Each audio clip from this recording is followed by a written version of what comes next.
अगर आप लोग भी स्टॉक मार्केट से लगातार पैसे कमाना चाहते हो तो मुझे ये बताने की ज़रूरत नहीं है कि स्टॉक मार्केट का कंप्लीट नॉलेज आपको होना कितना ज़्यादा ज़रूरी है। आज की इस वीडियो में मैं आपको स्टॉक मार्केट का पूरा कंप्लीट नॉलेज देने वाला हूँ। मैं हूँ तबरेज, आपका स्वागत करता हूँ अपने न्यू यूट्यूब चैनल में। चलिए दोस्तों, आज का वीडियो स्टार्ट करते हैं। What is share market? आखिर शेयर मार्केट में होता क्या है? देखिए, शेयर मार्केट में सिंपली कंपनी की हिस्सेदारी ली जाती है। देखिए, स्टॉक मार्केट में बेसिकली ये होता है कि कोई कंपनी होती है, आप अगर उसके शेयर्स खरीद रहे हो यानी आप उस कंपनी में हिस्सेदारी ले रहे हो। यानी जब वो कंपनी 10%, मान लो कि 10% का प्रॉफिट करती है, तो आपका जो शेयर्स है वो भी 10% का ग्रो करेगा, यानी 10% का प्रॉफिट वो भी देगा।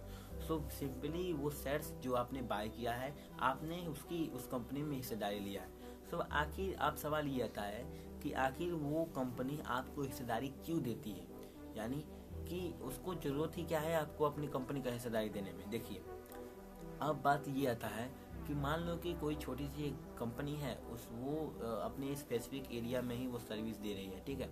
तो उसे पूरे इंडिया में वो सोचती है कि यार हमारे सर्विसेज बहुत अच्छे हैं, हम पूरे इंडिया में ये सर्विस चालू कर सकते हैं। अब उसके पास पैसे ही नहीं होते कंपनी के पास, तो वो कहाँ से शुरू करे? बट शुरू तो करना है, तो वो क्या करती है, कहती है कि हम प्राइवेट लिमिटेड में लिस्ट हो जाते हैं, प्राइवेट लिमिटेड अपने कंपनी को बना लेते हैं एंड एक्सचेंज पे लिस्ट करके आम जनता में अपने शेयर्स को, हिस्सेदारी को बांट देंगे एंड जनता उस शेयर्स को खरीदेगी और हमारे पास फंडिंग आ जाएगी एंड हम अपना काम चालू कर सकते हैं, अपने पूरे इंडिया में सर्विस दे सकते हैं, ठीक है।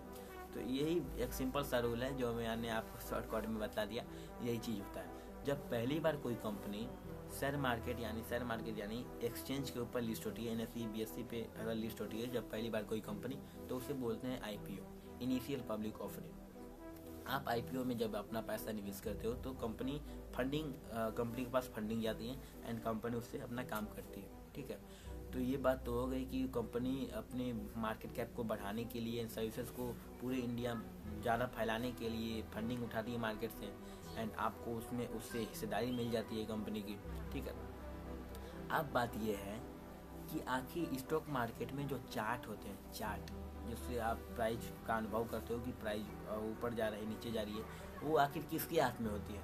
तो मैं आपको बतला दूं कि वो जनता के ही हाथ में होती है, पब्लिक के ही हाथ में होती है। देखिए, 3 तरीके के जो इन्वेस्टर होते हैं, जो कंपनी होती है, 3 तरीके के लोग कंपनी में निवेश करते हैं अपना पैसा। पहले हो गए रिटेलर्स, हम और आप जैसे लोग जो 2 लाख से कम निवेश करते हैं किसी कंपनी में, तो वो हो गए रिटेलर्स। उसके बाद आते हैं HNI, ठीक है।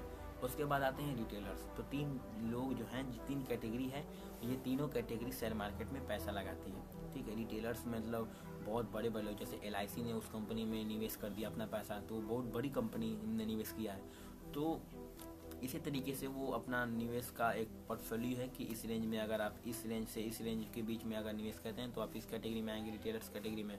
आप उससे बड़े लेवल पे अगर निवेश करते हैं तो आप HNI में आएंगे, उससे बड़े लेवल पे अगर आप करते हैं तो आप रिटेलर्स में आएंगे। तो ये रूल है कंपनी का, जो कि कंपनी अपनी कैटेगरी को बांटती है कि अपनी तरीके से हमारी कंपनी के शेयर्स को खरीद सकते हैं, ठीक है।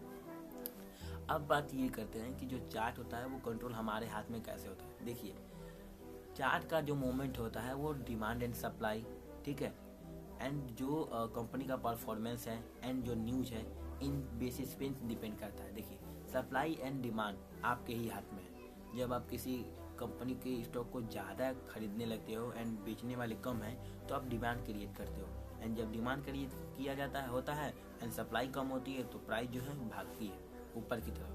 एंड सिमिलरली जब आप सप्लाई यानी माल पैनिक सिचुएशन में आकर के स्टॉक को सेल करने लगते हो, यानी बिकवाली करने लगते हो और खरीदारी करने वाले कम लोग बच जाते हैं, तो वो शेयर का प्राइस को नीचे ले जाते हैं, यानी स्टॉक के प्राइस को नीचे लेके आते हैं, ठीक है।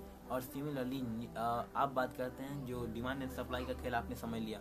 आप बात करते हैं जो परफॉर्मेंस होती है। देखिए, कंपनी जिस तरीके से काम कर रही है, कंपनी का परफॉर्मेंस कैसा है, इस बिहाफ पे भी कंपनी का जो स्टॉक है वो ऊपर नीचे जाता रहता है, ठीक है। कि कंपनी कर क्या रही है, कंपनी का परफॉर्मेंस कैसा है, उस हिसाब से कंपनी का जो चार्ट है, कंपनी की जो स्टॉक है उसका प्राइस ऊपर नीचे जाता है। एंड तीसरी बात जो है वो है न्यूज। मान लीजिए कोई न्यूज है कि उस कंपनी में बहुत ही बड़ा स्कैम हुआ है, ठीक है। अगर आप उसके बारे में जान लेते हो तो आप तो सोचोगे ही कि यार ये क्या हो गया इस कंपनी के साथ, तो उस कंपनी के स्टॉक को आप बेचना चालू कर दोगे। एंड जैसे ही आप बिकवाली शुरू करोगे, वही डिमांड एंड सप्लाई का गेम है कि बिकवाली हुई और डिमांड कम हुआ और सप्लाई ज़्यादा हुआ तो धाम से प्राइस गिरेगा।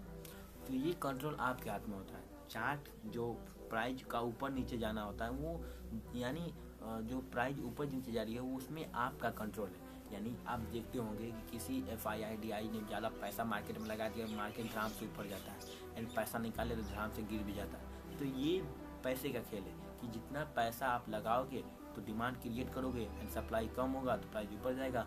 एंड सप्लाई अगर आप माल बेच देते हो, सप्लाई ज़्यादा हो जाता है एंड डिमांड कम होता है तो धड़ाम से मार्केट क्रैश हो जाता है। सो उम्मीद करता हूँ कि आज की ये वीडियो बहुत ही ज़्यादा आपको इन्फॉर्मेटिव लगा होगा। सो अगर आपको ये वीडियो अच्छी लगी हो तो वीडियो को लाइक एंड चैनल को सब्सक्राइब करके अपने दोस्तों के साथ भी इस वीडियो को जरूर से शेयर कर देना, ताकि वो भी स्टॉक मार्केट का कंप्लीट नॉलेज जान सकें। सो मैं आपको बता दूं कि ये पार्ट 1 है, स्टॉक मार्केट नॉलेज का पार्ट 1 है, सीरीज है, एंड पार्ट 2 एंड पार्ट 3 अभी बाकी है।